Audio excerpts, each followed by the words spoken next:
Welcome back to the channel. It's been a while, but I'm back now with a review on a really old and memorable game from our childhood. And that game is Team Fortress 2.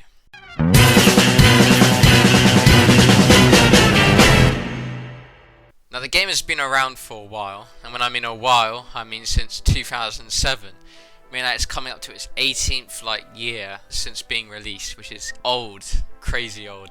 And also it was developed by Valve. Great studio, nothing wrong, no controversies, no unfinished plots that they haven't added onto yet and instead extended the plot of the game.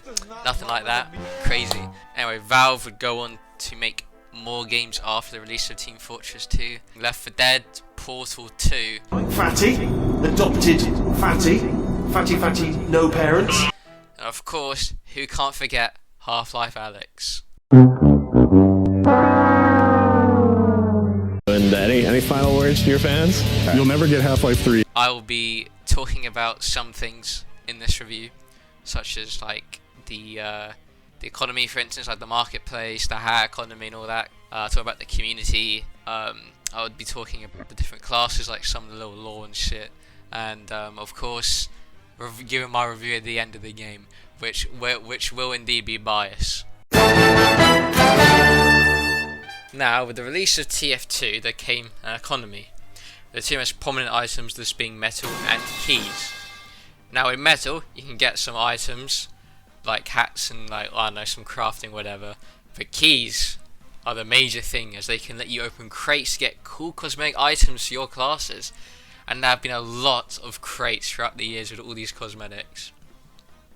Now, these cosmetics in the game can turn your ordinary basic class into a cooler class with all these hats and stuff, and look at that craziness. Now, with hats, there are of course unusual hats, which are hats that have a special cosmetic effect on them, like a flame or a ghost.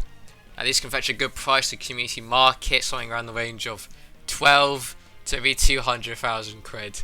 I'm just guessing here, but you know, that's how the community market is these days.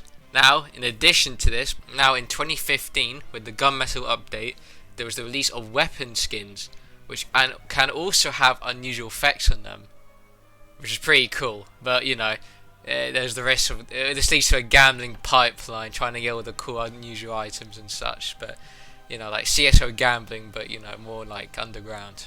The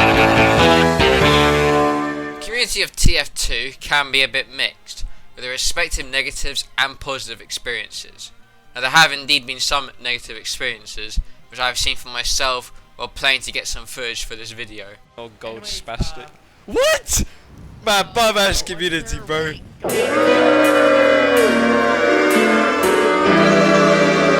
However, with the community, you can have some good conversations with people, especially in community servers. Really good podcasters, like your friendship dynamic. Fine, somebody gets really it, bro. good, yeah. Somebody gets We it. should start a podcast together, like Joe Rogan. Who's that guy? I don't know. The community also can be seen in game with the commentary of friendlies, who are usually people that want to chill and have fun, such as the Hoovie or the Spy Crab. Now, with the community, there are of course stuff that has contributed to the growth of TF2, whether that be through SFM projects on YouTube such as Emesis Blue, and recently the Vile series of Server Blight, which has recently piqued interest in TF2. So generally the TF2 community is good, but there might be some toxicity, but that's in every community though, so we can just scrap that. So back in the 1800s, there was a guy called Zephaniah Man, who had two sons, Redmond Man and Blutarch Man. But then he died. But he owned some land still, and he had to split between the two sons who hated each other, and that was that before he died. Anyway, they went to war to control the land between Red and Blue.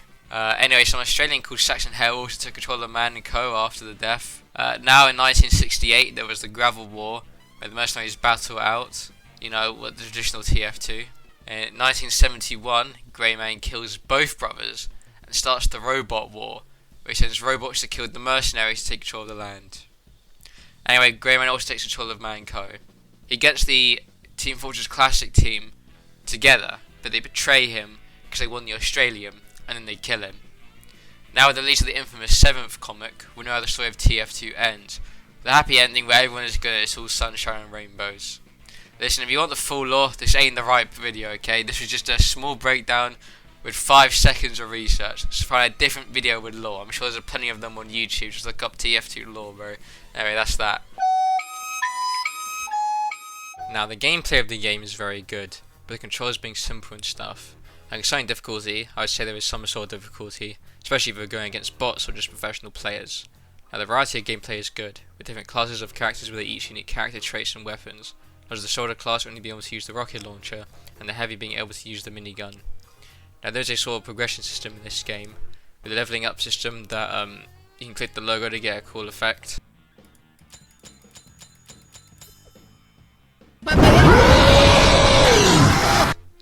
Playing, I did encounter very little bugs or any breaks. Didn't crash once, very good. In conclusion, TF2 is a very good game, which despite having very minor problems, it still is a beautiful game that lives up to this decade, and way better than its modern counterparts. With the economy being good, the community being friendlier than anything I've ever seen, and the lore being so good they would make people who work at, or used to work at the co-op shed a tear. If you don't like this game, and I know who you are, then you need to play this game to change your mindset. Therefore, TF2 gets 256,560 out of 10. Thank you, TF2.